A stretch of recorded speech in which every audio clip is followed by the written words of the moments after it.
मोदी जी को अमेरिका अपना वीजा नहीं दे रही थी। किसान आंदोलन के नाम पर प्रोटेस्ट हुआ। लाल किले के प्राचीर पर जो तिरंगा था उसको उतारने का प्रयास किया गया। तो ये भी तो भारत को तोड़ने का ही षड्यंत्र था। आज जो नेपाल में भ्रष्टाचार की बात चल रही है, इसी भ्रष्टाचार के नाम पर अन्ना हजारे को सामने किया और अन्ना हजारे की सारी चीज को कब्जा करके दिल्ली के मुख्यमंत्री बन गए। मैं अरविंद केजरीवाल शपथ लेता हूं। आज $5 ट्रिलियन की इकोनॉमी बनने में हमें लगभग 77 ईयर्स लग गए। हलाल इकोनॉमी 2013 में इंट्रोड्यूस होती है और 2025 आते आते $3 ट्रिलियन की बन जाती है।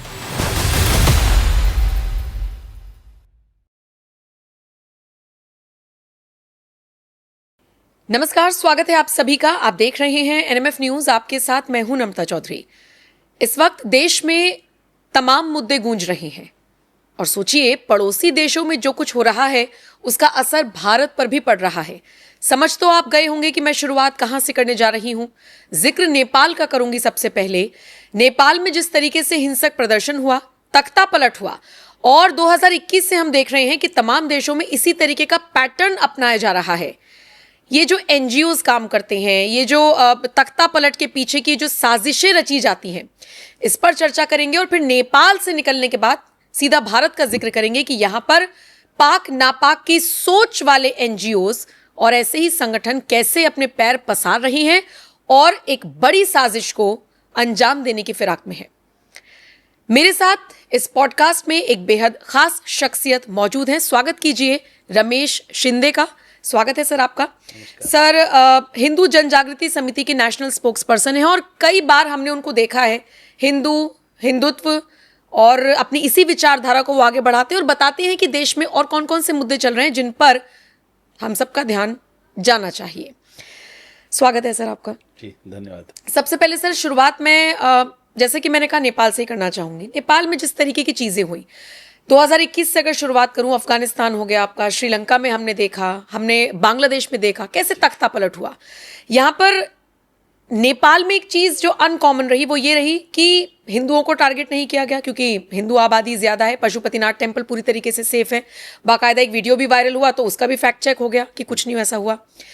लेकिन आप कैसे देखते हैं कि मतलब, क्योंकि भारत में बैठे हुए कुछ नेता कह रहे हैं कि वैसे हालात हो सकते हैं जी, तो कैसे देखते हैं इस चीज को?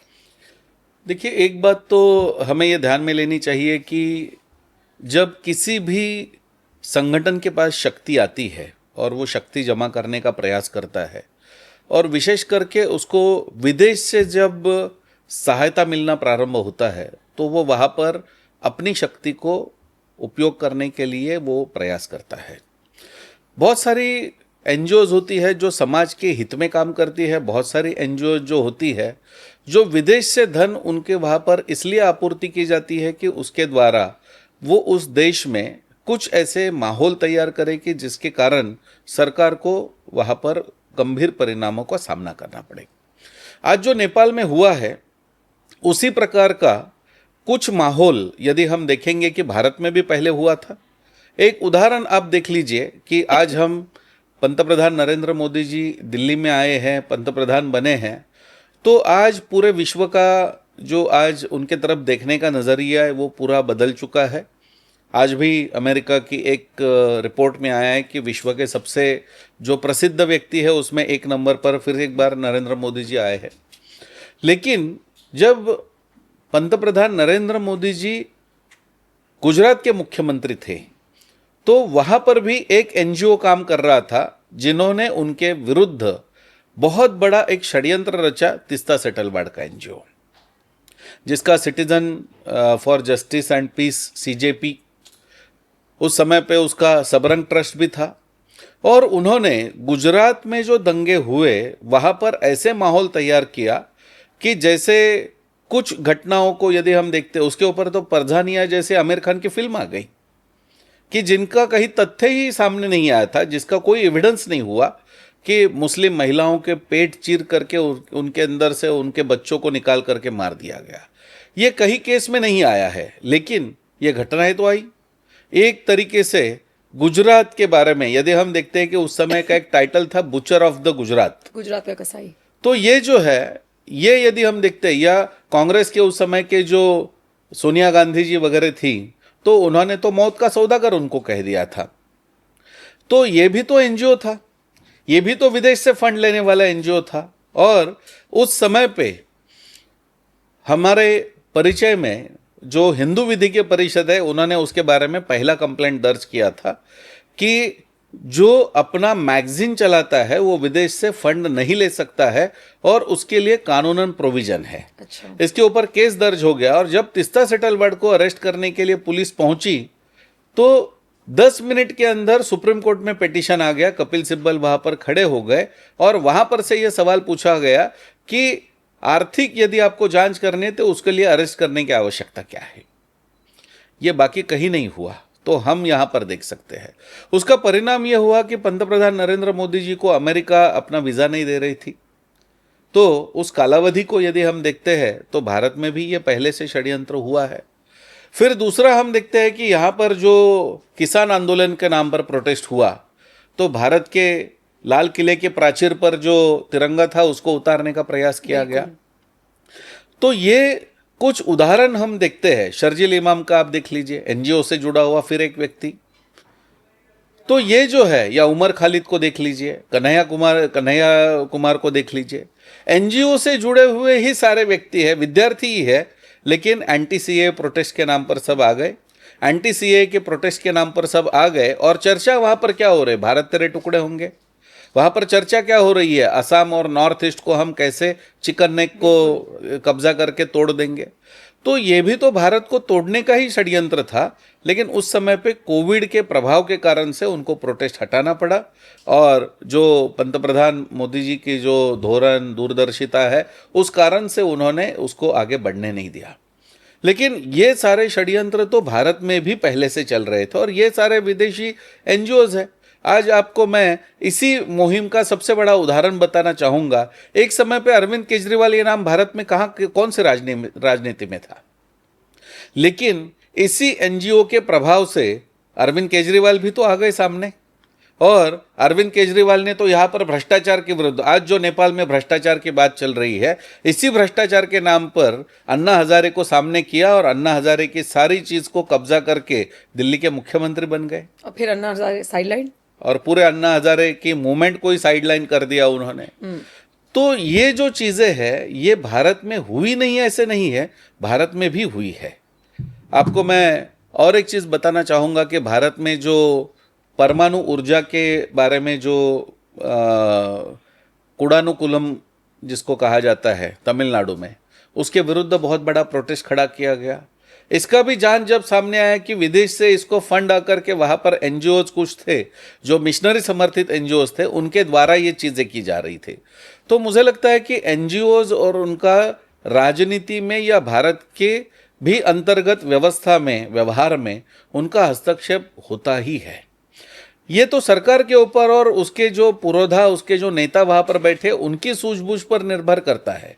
अब जैसे हम देखते हैं कि श्रीलंका की सरकार हो या बांग्लादेश की सरकार हो या नेपाल की सरकार हो, तो वहां पर तो वो प्रभावी हो गए और वहां पर वो हावी होकर के उन्होंने वहां की सत्ता को पूरी तरीके से निष्कासित कर दिया। भारत में ये संभव नहीं हुआ है, लेकिन भारत को इस दृष्टिकोण से गंभीरता से देखना चाहिए, क्योंकि ये जो प्रोटेस्ट है जो जहां पर सफल हुआ है, वो आज तो देख रहे हैं बिहार में तेजस्वी यादव तो कह रहा है कि ऐसा ही यहाँ पर, मतलब सरकार को भूलना नहीं चाहिए कि बिहार नेपाल से लगा हुआ है। लेकिन ये कहते हुए तेजस्वी यादव ये भूल गए हैं कि नेपो किड्स में जिनका नाम आता है ना, उसके अंदर तेजस्वी यादव भी आते हैं। तो अपने आप को भूल करके वो दूसरी बात कर रहे हैं। तो नेपाल में जो प्रोटेस्ट हुआ है वो नेपो किड्स के बारे में हुआ है, और तेजस्वी यादव के अंदर कोई ऐसे ना तो 8वीं फेल है, ना तो उसके अंदर कोई बाकी कोई क्षमता है, लेकिन आप उनके वीडियोस देखेंगे या जो भी है, प्राइवेट चार्टर्ड प्लेन है, बाकी सारी चीज़ें यदि देखेंगे तो विद्रोह उन्होंने, आज मोदी जी जिस गरीब घर से आए हैं उनके विरुद्ध कोई विद्रोह की बात नहीं है। विद्रोह की बात तो नेपो किड्स के बारे में, और ये नेपो किड्स में राहुल गांधी भी आते हैं, और इस नेपो किड्स में तो ये भी आते हैं स्वयं तेजस्वी यादव। तो इसलिए ये जो आज जो विद्रोह करने का जो डर दिखा रहे हैं, तो ये मुझे लगता है कि ये भारत में जो है वो उतनी तरीके से सफल नहीं होगा। फिर भी हमें सजग रहना चाहिए, हमें सुरक्षा के दृष्टिकोण से देखना चाहिए, क्योंकि एक तरफ तो हम देखते हैं कि आपके ऊपर पाकिस्तान से आक्रमण होता है, चाइना से आक्रमण होता है, तो पूरे भारत में आपकी सेना है आपकी सुरक्षा के लिए। लेकिन जब ये अंतर्गत जब मुद्दे आते हैं, सही बात है। जब किसान आंदोलन जैसी बात होती है, जब शाहीन बाग होता है और हमारे नेशनल हाईवे को बंद कर दिया जाता है, तो वहां पर तो रफाल आपके काम में नहीं आएंगे, वहां पर तो कोई आपके मिसाइल काम पर नहीं आएंगे। तो इसलिए अंतर्गत सुरक्षा को लेकर के भी हमें इसके लिए बहुत ज्यादा सावध और सतर्क रहना पड़ेगा। लेकिन सरकार के सामने ये बड़ी चुनौती है कि बाहरी ताकतों से तो लड़ेंगे ही, लड़ लेंगे, अंदर की ताकतों का क्या करें। हम एनजीओ का जिक्र कर रहे हैं सर, मुस्लिम ब्रदरहुड जो कतर से चलता है पूरा, इसके अंतर्गत बड़े सारे ऑर्गेनाइजेशंस आते हैं। चलिए नेपाल का तो हमने समझ लिया थोड़ा बहुत और कैसे एनजीओ इसमें काम करते हैं, लेकिन मुझे समझना है कि भारत में जो इस दिशा में काम कर रहे हैं, ये जो संगठन है, इन पर लगाम कैसे लगाई जा सकती है? ऐसा तो है नहीं आपको इस बारे में जानकारी है, मुझे पता तो सरकार को नहीं पता होगा, इन पे क्यों नहीं लगाम लगाई जा सकती? देखिए, मुझे लगता है कि पंतप्रधान नरेंद्र मोदी जी जब 2014 में दिल्ली में स्थापित हुए, उसके बाद सबसे पहला उन्होंने यदि कुछ काम किया हुआ तो विदेश से जो धन लेकर के जो फोर्ड फाउंडेशन और जितनी सारी संस्थाएं थी उनके ऊपर पहला लगाम उन्होंने लगाया था, क्योंकि ये संस्थाएं ही यहाँ पर सारा जो है अलग अलग प्राइजेस के नाम पर, अलग अलग पुरस्कार के नाम पर, सम्मान के नाम पर भारत में बहुत ज़्यादा हस्तक्षेप कर रही थी। तो मुझे लगता है हजारों एनजीओज को उस समय पे बंद कर दिया कि जो कोई अपना अकाउंट्स नहीं देती है, कुछ नहीं है।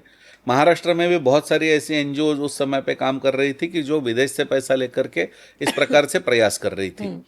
तो इन बातों को जब हम देखते हैं तो मुझे लगता है कि ये बहुत स्पष्ट है कि मोदी जी को उसी समय पे पता था कि मतलब ये फॉरेन फंडेड एनजीओ जो है वो भारत में ये सारी चीज़ें कर रही है। तो उन्होंने उस समय पे तो ये प्रयास किया, लेकिन कैसे है कि जैसे नदी का एक प्रवाह बंद कर दे तो वो उसको रीरूट कर लेती है अपने आप को, वैसे ही ये एनजीओ जो है वो अब फॉरेन फंडिंग उनका मान लीजिए कि कोई सीमित मर्यादा में हो गया है, लेकिन वो अपने आप को रीरूट कर लेते हैं कहीं ना कहीं से, क्योंकि एनजीओ तो चल ही रहे हैं। हाँ बिल्कुल। तो इसलिए हमें अलग पॉलिसीज को अपनाना होगा। और मैं शायद भूल नहीं रहा हूँ तो हमारे जो सीडीएस थे तो बिपिन रावत जी, उन्होंने कहा था कि भारत जो है वो 2.5 जो युद्ध लड़ रहा है इसमें, या हमारे 2.5 एनिमीज जो है, तो 2 एनिमी तो सबको पता है, ये 0.5 जो भारत के अंदर बसे हुए हैं उसके बारे में भी उन्होंने ये मतलब इस संदर्भ में भी उन्होंने बात की थी।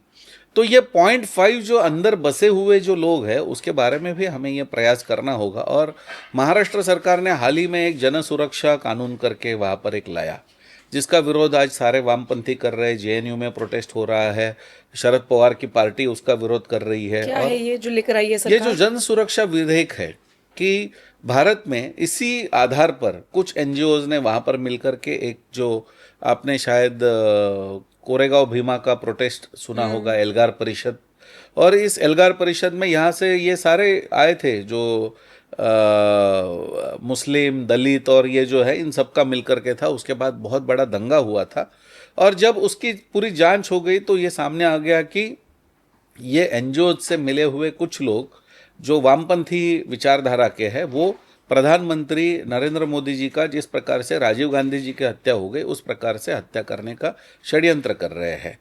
तो ये जो संगठन मिलकर के कर रहे हैं वो भी तो एनजीओज के नाम पर, आज महाराष्ट्र में उसमें से कुछ एनजीओज जो है जिसके अंदर वहाँ पर सुधीर ढवळे और इस प्रकार से कुछ कम्युनिस्ट है, युवा है जो अरेस्ट हो चुके हैं। तो इसके अंदर ये जो नाम वहाँ पर आता है तो ये कबीर कला मंच का नाम आता है उसके अंदर। तो ये जो चीज़ें वहाँ पर हुई, तो ये कबीर कला मंच क्या है, यूनिवर्सिटीज़ में जाकर के युवाओं में वो भ्रष्टाचार के विरुद्ध जागृति करने का काम करता है। लेकिन कबीर कला मंच के 4 स्टूडेंट्स आज गायब है पूना से। अच्छा। और वो नक्सलवादी बन करके यहाँ पर गढ़चिरौली में घूम रहे हैं। तो ये जब बातें सामने आती है तो ऐसे नहीं है कि ये चीज़ें यहाँ पर रोकी जा रही है। रोना विल्सन हो या बाकी जितने भी सारे लोग हो इसके अंदर, जीएन साई बाबा हो, ये सारे जो है ये सारे प्रोफेशनल्स थे। लेकिन यहाँ पर जब हम देखते हैं तो ये चीज़ें सामने आती है कि कैसे ये एनजीओ के पीछे से अपना काम चला रहे थे। तो आज आप हाल ही में महाराष्ट्र की विधानसभा में भी ये मुद्दा उठा, हमने इसका काफ़ी पुरजोर विरोध किया था। महाराष्ट्र में एक पंढरपुर के वारकरी जो संप्रदाय है उसकी एक परंपरा होती है कि वो 400 किलोमीटर चल करके जाते हैं, उसको पालखी कहा जाता है। अब ये धार्मिक समारोह है, उसके अंदर ये सारी वामपंथी एनजीओज आ गई, कबीर कला मंच से लेकर के, और उन्होंने उसके अंदर संविधान को लेकर के वहां पर दिंडी निकाली। तो हमने पहले सवाल ये पूछा कि भाई आप कोई रमजान का कोई रैली में ये संविधान लेकर के नहीं जाते हैं, कोई आप मुहर्रम की रैली होते उसके अंदर कोई आप ये ताजिए के पीछे संविधान लेकर के नहीं जाते हैं। जो हिंदू संविधान को मानता है उसी के अंदर आप ये संविधान तो कह रहा है कि भाई हम धर्मनिरपेक्ष है, पंथ निरपेक्ष है, सेक्युलर है, जिसको इंदिरा गांधी ने चेंज किया। लेकिन उसी जगह पर हम देखेंगे ये आस्था की रैली, उसके अंदर आप क्यों बता रहे हो कि हम पंथ निरपेक्ष है? हमारे सारे साधु संतों ने किसी धर्म के ऊपर कोई आघात नहीं किया है। तो ये जो है इस प्रकार से, यानी जो गरीब भोले भाले लोग हैं उनको, उनके मन में हिंदू धर्म के विरुद्ध ही प्रचार करने का प्रयास इस माध्यम से किया जा रहा है। तो मुझे लगता है कि ये इस दृष्टिकोण से ये जो 2.5 वॉर है, इसके बारे में हमें ये 0.5 के बारे में, इसके बारे में विचार करना होगा। और ये बहुत गंभीर है, क्योंकि चाहे भारत में हो चाहे आजू बाजू के देशों में हो। आज हम देख रहे हैं कि म्यांमार में वहाँ पर जो हुआ उसका परिणाम ये हो गया कि रोहिंग्या का इतना बड़ा इन्फ्लक्स भारत में आ गया, जो अवैध तरीके से यहाँ पर घुसपैठे बन करके आ गए, जो बांग्लादेशी है, लेकिन बांग्लादेश उनको लेने के लिए तैयार नहीं हुआ। कोई विश्व के 57 मुस्लिम कंट्रीज से कोई नहीं उनको लेने के लिए तैयार होगा, यहाँ पर घुस गए। वैसे ही आज चाहे श्रीलंका हो चाहे नेपाल हो, नेपाल से हमारी 1700 किलोमीटर की सीमा लगी हुई है, अनेक राज्य उससे है, उत्तराखंड से लेकर के बिहार और वेस्ट बंगाल तक। तो जब भी वहाँ पर अस्थिरता होगी उसका परिणाम भारत पर होगा। और पहले भी हमने देखा है कि हमारे यहाँ पर जितने सारे ISI की जो चीज़ें चलती थी वो नेपाल के द्वारा, क्योंकि सीधा ओपन वहाँ पर बॉर्डर है और हम वहाँ पर आ जा सकते हैं। तो इस कारण से इसका परिणाम भारत पर भी हो सकता है, इसलिए हमें इस मूवमेंट को बहुत गंभीरता से देखना होगा। एक सर हलाल का बड़ा जिक्र हो रहा है जी। पाक नापाक की सोच अब से नहीं, न जाने कब से हम ये बात सुनते आ रहे हैं। शुरुआत में जब मेरे कानों में ये आवाज़ आई भाई हलाल प्रोडक्ट्स, हलाल सर्टिफाइड प्रोडक्ट्स, तो एक बार को मेरे को लगा कि हो सकता है वो जो हलाल और झटका मीट, बस इतना ही मुझे पता था। उसके बाद जब पढ़ा तो निकल कर आ रहा है कि हलाल सोसाइटी भी चल रही है, तो हलाल बिल्डिंग्स और खाना पीना तो खैर चल ही रहा है। तो क्योंकि आपने इसमें बहुत अच्छे से रिसर्च किया है, हलाल अर्थव्यवस्था पर प्रॉपर आपने किताब लिखी है, उस पर समझाइए हमारे दर्शकों को कि ये हलाल का कॉन्सेप्ट क्या है, कैसे शुरू हुआ और कैसे ये पूरा मिशन चल रहा है। जी देखिए, ये हलाल जो है वो जैसे कुरान में लिखा हुआ है, वैसे ये हलाल शब्द के आधार पर आज पूरी इकोनॉमी चल रही है। और ये जो इकोनॉमी जो चल रही है वो हलालोनॉमिक्स या हलाल इकोनॉमी उसको कहा जा सकता है। मूलतः ये है कि कुरान में जितनी भी बार हलाल शब्द आता है वो मांस के बारे में है कि कौन सा मांस खाना चाहिए, कौन सा नहीं खाना चाहिए। तो मूलतः हम देखेंगे तो उसके अंदर हराम जो चीज़ें बताई गई उसके अंदर सूअर का मांस है। तो ये जो चीज़ें हैं कि जिसके बारे में लोगों को बताया गया है, अब उसको वो इकोनॉमी के अंदर लेकर के आए। यानी आपको जो खाना है या आपको जो हराम चीज़ें बताई गई उसके लिए तो कोई किसी का विरोध होने की आवश्यकता नहीं है।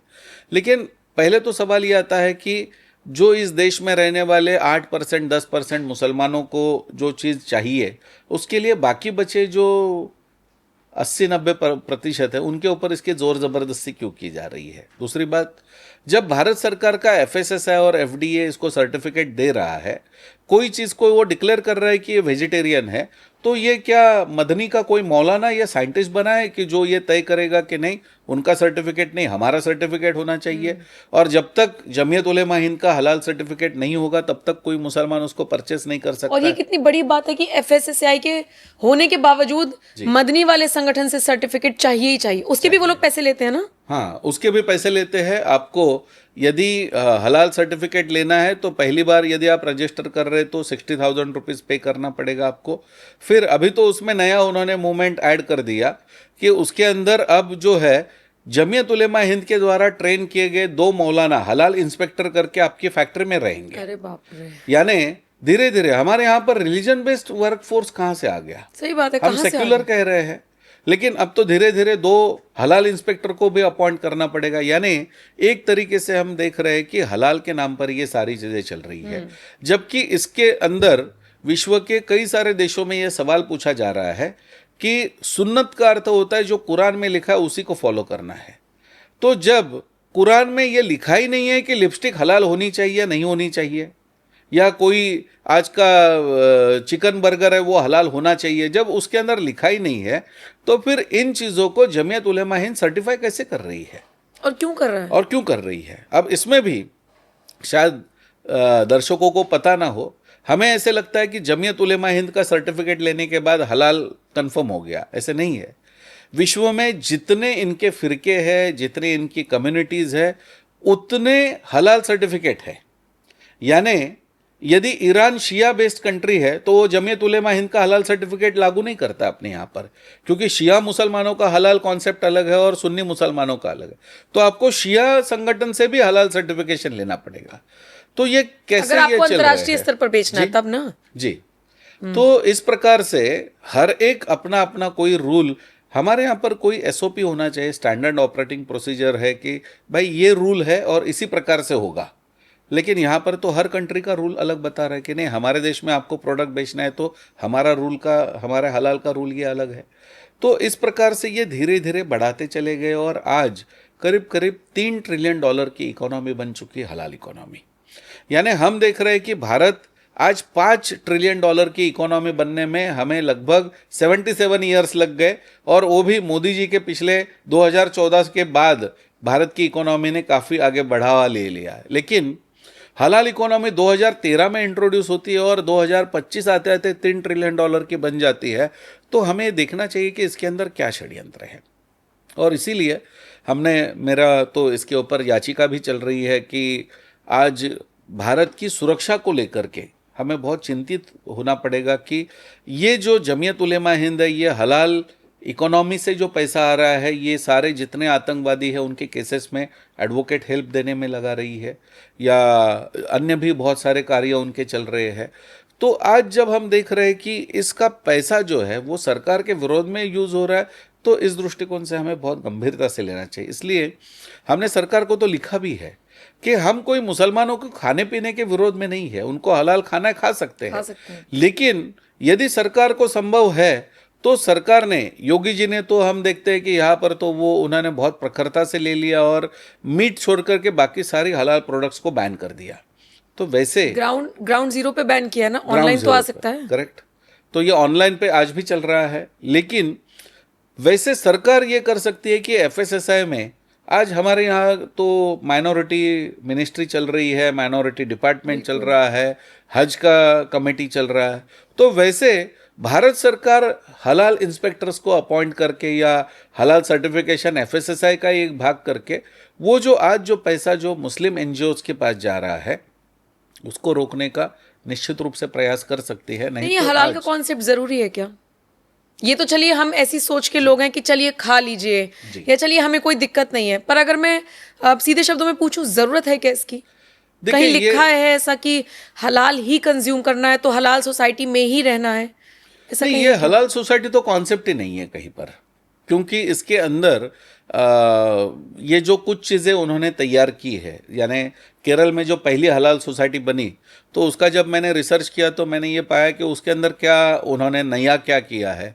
आज जैसे हम देखते हैं कि हमारे घर का प्रवेश द्वार जो है वो पूर्व पश्चिम होना चाहिए, वास्तुशास्त्र के अनुसार आग्नेय दिशा में अग्नि की दिशा होनी चाहिए, यानी रसोई होनी चाहिए, या ईशान्य दिशा में भगवान का पूजा घर होना चाहिए। तो वैसे उन्होंने सिर्फ एक किया है कि हर एक चीज़ जो है वो काबा के दिशा में होनी चाहिए। तो ये उनका एक बेसिक कॉन्सेप्ट उन्होंने उसके अंदर लाया है। और दूसरा उसके अंदर उन्होंने किया है कि वो जो घर होंगे, हाउसिंग होंगे, उसके अंदर एक वॉच वो देंगे जो काबा के टाइम से मैच करेगी, और उसके अंदर नमाज का समय होगा तो अलार्म बजेगा। फिर उसके अंदर उन्होंने नया ये किया है कि स्विमिंग पूल होंगे तो 2 स्विमिंग पूल होंगे, क्योंकि एक जो है वो महिलाओं के लिए और एक पुरुषों के लिए, क्योंकि अब वैसे भी बुर्का पहनते तो स्विमिंग पूल में तो बुर्का पहन करके कोई नहाएगा नहीं, तो महिलाओं के लिए अलग स्विमिंग पूल कर दिया। मेरा सवाल ये भारत की फेमिनिज्म वालों से है कि यहाँ पर कुछ भी अलग करे तो आप तुरंत वहाँ पर आंदोलन में आ जाते हैं। ये हलाल सोसाइटी पर आपका क्यों आंदोलन नहीं हो रहा है, जबकि आपको अलग स्विमिंग पूल में नहाना पड़ेगा? तो ये जो चीज़ें हैं, अब ये कहीं पर मुझे पता नहीं, मैंने जहाँ तक पढ़ाई की है वहाँ तक तो मुझे कहीं कुरान में ये दिखाई नहीं दिया है, लेकिन ये मौलाना बहुत स्पष्ट कर सकते हैं कि ये कहाँ से कॉन्सेप्ट लाया है। विश्व के बहुत सारे इमाम हैं, इमाम ताज हरगी है, उन्होंने ये सवाल पूछा है कि भाई ये हलाल लाया है आपने, ये कहाँ से लाया, वो तो दिखाइए हमें। तो जहाँ तक खान पान की चीज़ें छोड़ करके ये हलाल की कॉन्सेप्ट कहीं नहीं है, इसलिए ये आवश्यक भी नहीं है। तो हमने ये कहा है कि आपको एक्सपोर्ट के लिए, मुस्लिम कंट्रीज़ में एक्सपोर्ट के लिए कुछ लगता है तो उसका सर्टिफिकेशन करना है तो भारत सरकार करे, लेकिन भारत के अंदर हलाल की कोई कॉन्सेप्ट नहीं होनी चाहिए। भारत में FSSAI और FDA जो भारत सरकार की जो संस्थाएं है वही फाइनल, वही अंतिम होनी चाहिए, क्योंकि विश्व में किसी भी देश में प्राइवेट सर्टिफिकेशन अलाउड नहीं है। तो इसलिए इसकी ये बहुत ज़्यादा आवश्यकता है। नहीं तो कुल मिलाकर देखा जाए तो ये तो मुस्लिम ब्रदरहुड चल रहा है ना। करेक्ट। मुसलमान ठप्पा लगा रहा है, बस एक तरीके से एक मुसलमान संगठन से ठप्पा लगवा रहा है पैसे देकर, ताकि जहां पर भी मुसलमान है वो उसको बेच सके। जो खरीदने वाले मुसलमान है उनको भी पता है कि हमारा कोई भाई बंधु ही इसको बेच रहा है, तो ये तो फिर एक अलग ही लेवल चल रहा है। ये मल्टीनेशनल के दृष्टिकोण से देखेंगे तो आज मैकडोनाल्ड्स पूरा 100% हलाल सर्टिफाइड है। तो मेरे लिए तो ये प्रश्न है कि आज पंजाब में हम देखते हैं सिखों की राहत मर्यादा में लिखा है कि कोई भी सिख ये हलाल मीट नहीं खा सकता है, उनके लिए झटका मीट उसका स्पष्टता से लिखा हुआ है। लेकिन मैकडोनाल्ड्स ले लीजिए या जितने सारे आप चेन ले लीजिए, वो तो स्पष्ट कहते हैं कि हाँ वी सर्व 100% हलाल। आप इंडिगो एयरलाइंस ले लीजिए, वो खुद कहता है कि वी सर्व 100% हलाल। तो भाई एक माइनॉरिटी एयरलाइन कैसे हलाल हो सकती है? तो ये बेसिकली पाक ना पाक है बस। हाँ बस, तो ये क्या है, अब आपने सर्टिफिकेशन जमीयत उलेमा हिंद से ले लिया तो आप हलाल है, और आपके पास सर्टिफिकेट नहीं है तो आप हराम है। तो आपके प्रोडक्ट्स जो है वो तो वो तय कर रहे हैं ना कि आपके हलाल है या नहीं है। तो जैसे औरंगजेब के समय पर यह था कि मुस्लिम शासन में आपको रहना है तो आपको हलाल रेसिडेंट तभी माना जाएगा जब आप जजिया पे करेंगे, अन्यथा आप तो हराम सोसाइटी के लोग हो जाएंगे। तो इसलिए इन्हें किसे प्रूव करना है ये चीज़ कि ये हलाल है या हराम है? किसे प्रूव करना है? नहीं, ये जो है ये तो वो कह रहे हैं कि हम जो आपसे जो चीज़ लेंगे, यानी मुस्लिम कम्युनिटी का ये कहना है कि जिसके ऊपर हलाल स्टैंप होगा वही चीज़ हम लेंगे, और वो जो सर्टिफिकेट है वो जमीयत उलेमा हिंद दे रहा है, तो उस कारण से, या हलाल सोसाइटी ऑफ इंडिया दे रहा है, तो उस कारण से ये सर्टिफिकेशन के ऊपर ये निर्भर हो रहा है। अच्छा, तो जमीयत उलेमा ए हिंद का कितना प्रभाव है? सरकार इसमें कोई हस्तक्षेप क्यों नहीं कर रही है? जब आपने ऑलरेडी इसका मंत्रालय बनाया हुआ है, डिपार्टमेंट बनाया हुआ है, तो एक संगठन कैसे ठप्पा लगा रहा है? मुझे लगता है कि आज इस पर सुप्रीम कोर्ट में जब योगी जी ने इसको बैन किया तो उसके बाद में सुप्रीम कोर्ट में जमीयत उलेमा हिंद गई है, और उन्होंने इसमें भी आप देखिए कि ये निर्णय जो है वो उत्तर प्रदेश सरकार का है। तो पहले तो पिटीशन जो होनी चाहिए वो पहले इलाहाबाद हाईकोर्ट में होनी चाहिए, उसके बावजूद जमीयत उलेमा हिंद सीधे सुप्रीम कोर्ट चली गई, और उसमें उन्होंने कारण क्या दिया है कि भारत के बहुत सारे राज्यों में बीजेपी का शासन है, तो योगी जी ने बैन कर दिया तो भविष्य में अन्य राज्य भी बैन कर सकते हैं, इसलिए हम अन्य राज्य में नहीं जाकर के हम पहले ही सुप्रीम कोर्ट में आ रहे हैं। तो ये कहना है, तो मुझे लगता है पहले तो उन्होंने यूनाइटेड नेशंस में जाना चाहिए था कि भारत भी इसको पूरी तरीके से बैन करे, तो हम पहले UN में आ गए। लेकिन दुर्भाग्य हमारा ये है कि हम यदि केस लेकर के जाएंगे तो सुप्रीम कोर्ट में ये पूछा जाता है कि पहले आप वहाँ पर हाई कोर्ट में क्यों नहीं गए, लेकिन सुप्रीम कोर्ट में इस कपिल सिब्बल केस लड़ रहे इसका। तो ये जो चीज़ें हैं इससे ये दिखाई देता है कि कैसे ये बहुत बड़ा एक मिली भगत का षड्यंत्र है।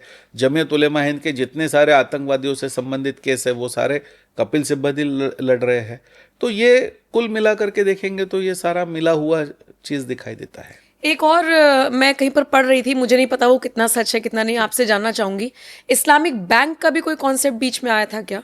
जी, ये इस्लामिक बैंक का कॉन्सेप्ट जो है वो 2013 से पहले आया था। केरल में इस्लामिक बैंक जो है वो स्थापित हुई थी, और ये स्थापित होने के बाद में ये मुस्लिम ब्रदरहुड के द्वारा चलाया जाने वाला बैंक है जो शरीयत प्रिंसिपल्स के आधार पर चलता है। तो केरल में उसकी ब्रांच भी खुली थी, और इसके अंदर जो है कि ज़कात का जो पैसा मुस्लिम मस्जिदों में या जगह पर जमा होता है, तो इस्लाम में तो ब्याज लेना हराम है, तो इसलिए वो पैसा जो है वो फंड किया जाता है मुस्लिम बिजनेसमैन को, और कुछ मात्रा में जो है वो अन्य संस्थाओं को जाता है जहां पर से ये टेररिज्म को रिक्रूट होता है।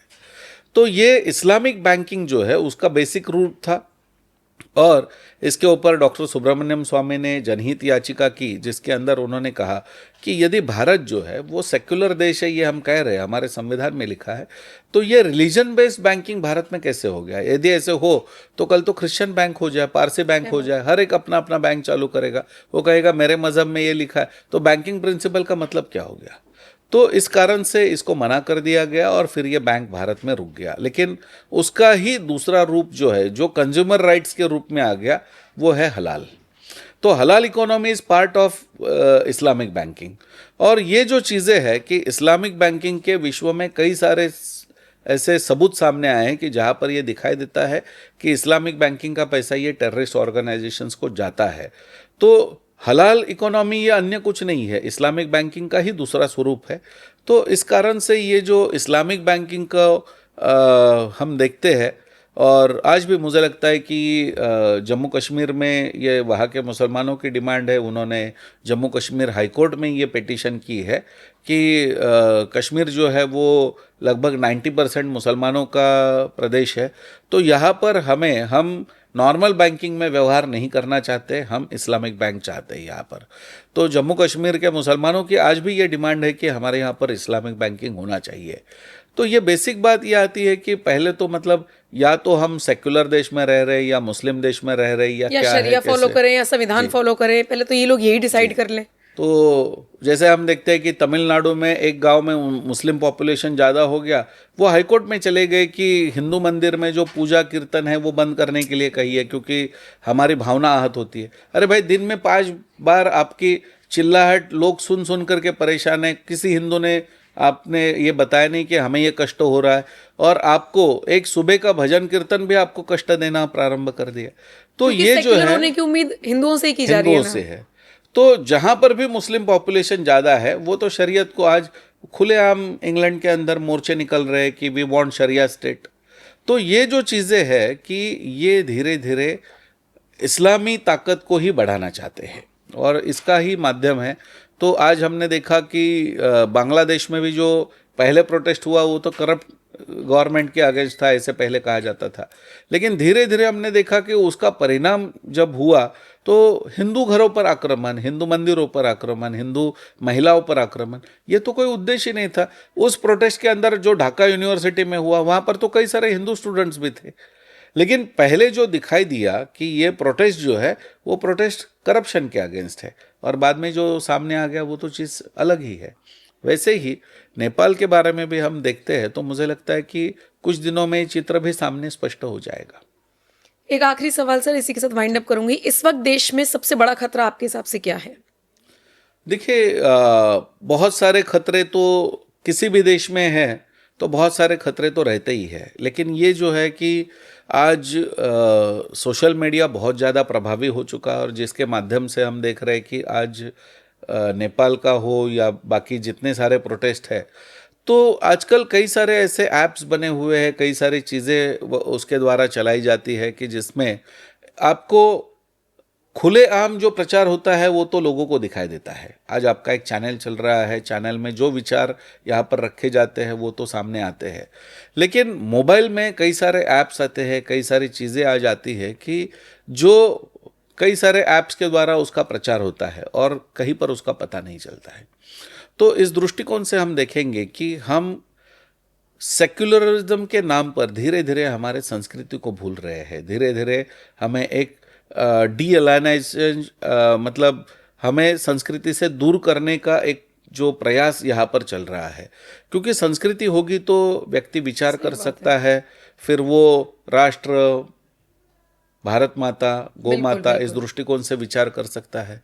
यदि ये विचार ही नहीं हो, आप छोटा सा उदाहरण देख लीजिए बांग्लादेश के प्रोटेस्ट का, या जो एक समय पे था कि तालिबान का प्रोटेस्ट हम देख रहे थे, जब वो राष्ट्रपति भवन में घूमे तो हमने देखा वो तालिबानी वहाँ पर स्विमिंग पूल में नहा रहे हैं, वो राष्ट्रपति के बेड पर बैठ करके अपने चित्र निकाल रहे हैं। उसी तरीके के चित्र आपने देखे होंगे जब श्रीलंका के पार्लियामेंट में लोग घुसे, और यहाँ पर बांग्लादेश में तो आपने देखा होगा कि सारी वस्तुएं चोरी करके लेके जा रहे हैं, और वहाँ पर वो शेख हसीना की ब्रा को वो लेकर के स्टूडेंट्स जो है वो फोटो निकाल रहे हैं उसके अंदर। तो ये जो चीज़ हम देखते हैं तो यहाँ पर ये चीज़ सामने आती है कि ये जो प्रोटेस्ट है, ये प्रोटेस्ट इस तरीके के नहीं है। तो हमारे यहाँ पर एक है उत्क्रांति और दूसरी है क्रांति। तो उत्क्रांति जो होती है उसके अंदर जो चीज़ आज चल रही है उससे बेटर कोई आइडिया है, उसके तरफ हम बढ़ते हैं। लेकिन आज जो विद्रोह की तरफ हम जा रहे हैं, या विद्रोह की जो प्रचार जो चल रहा है, उसके अंदर जो पुराना है उसको पूरी तरीके से, यानी वामपंथियों की ये सारी चीजें जब हम देखते हैं, जो पुराना है वो खराब है, जो सनातन है वो खराब है। तो आज मॉडर्नाइजेशन, चाहे फेमिनिज्म हो, चाहे जो भी नई कॉन्सेप्ट्स हो, आजकल तो नई कॉन्सेप्ट आई मेरी बॉडी, मेरे ऊपर आप कुछ विचार नहीं कर सकते हैं, मैं जैसे चाहे पहनूं या जिसके साथ रहूं। तो ये जो धीरे धीरे हम इस मानसिकता से, बीच में तो कई सारे साधु संत और ये अनिरुद्धाचार्य वगैरह, उनके ऊपर भी बहुत सारे आक्षेप उठाए गए। मतलब वो नैतिकता का पाठ पढ़ा रहे हैं तो उल्टा उन्हीं के विरोध में लोग आ गए। जी। तो ये जो है कि हम जब अपने धर्म और संस्कृति से ही अलग हो जाएंगे तो फिर ये जो आज पूरे विश्व में ऐसे कोई कल्चर नहीं बचा है। जब हम देखते हैं कि एक धर्म से अलग होकर के एक वामपंथ था, या जिसने ये कहा था कि मार्क्सिज्म है, लेकिन मार्क्सिज्म भी धीरे धीरे नक्सलवाद की दिशा में बढ़ गया, और धीरे धीरे उन्होंने नास्तिकता का पाठ पढ़ाना चालू किया। और आज हम देख रहे, चाहे रशिया हो, चाहे चीन हो, या जहाँ पर भी मार्क्सिज्म की हालत बहुत बुरी है। रशिया तो पूरी टूट चुका है। तो ये जो चीज़ें हम देखते हैं, तो यहाँ पर हमें ध्यान देना चाहिए कि ये एक अलग तरीके से मानसिकता तैयार करने का प्रयास चल रहा है। फिर उसके अंदर वोकिज्म भी आ जाएगा, बहुत सारी चीज़ें। और जब हम संस्कृति से जुड़े नहीं है तो ये नए नए आक्रमण जो है, तो ये जेन जी का जो हम कह रहे हैं, जो उनके सामने आएगा, जो प्रभाव होगा, उसको वो प्रभावित हो जाएंगे। और जब वो उससे प्रभावित हो जाएंगे तो फिर संस्कृति और उत्क्रांति की बात नहीं आएगी। इसलिए मुझे लगता है कि ये जो इसका माध्यम जो बना हुआ है उसके ऊपर सरकार ने सोचना चाहिए। और जो बिपिन रावत जी ने जो कहा था कि 2.5 वॉर है, ये 0.5 की तरफ भी हमें उतनी गंभीरता से देखना चाहिए। चलिए, बहुत बहुत शुक्रिया सर हमसे बात करने के लिए। तो हमने बहुत डिटेल में समझने की कोशिश की ये जो हलाल इकोनॉमी जैसे काम कर रही है, या नेपाल में जिस तरीके से पूरी हिंसा हुई, भारत में जो एनजीओज काम करते हैं, जो कहीं ना कहीं जिनको फंडिंग होती है बाहर से, ये कितना खतरनाक हो सकते हैं, और इस वक्त देश के लिए सबसे बड़ा खतरा क्या है, ये भी समझने की कोशिश की। एक बार फिर से सर बहुत बहुत शुक्रिया यहाँ आने के लिए, अपनी बात रखने के लिए। आप बताइए, आप सर के विचारों से कितने सहमत हैं, क्या राय रखते हैं आप इस इंटरव्यू पर? कमेंट सेक्शन में हमें जरूर बताइएगा, और बाकी अपडेट्स के लिए बने रहिए एनएमएफ न्यूज़ के साथ। नमस्कार।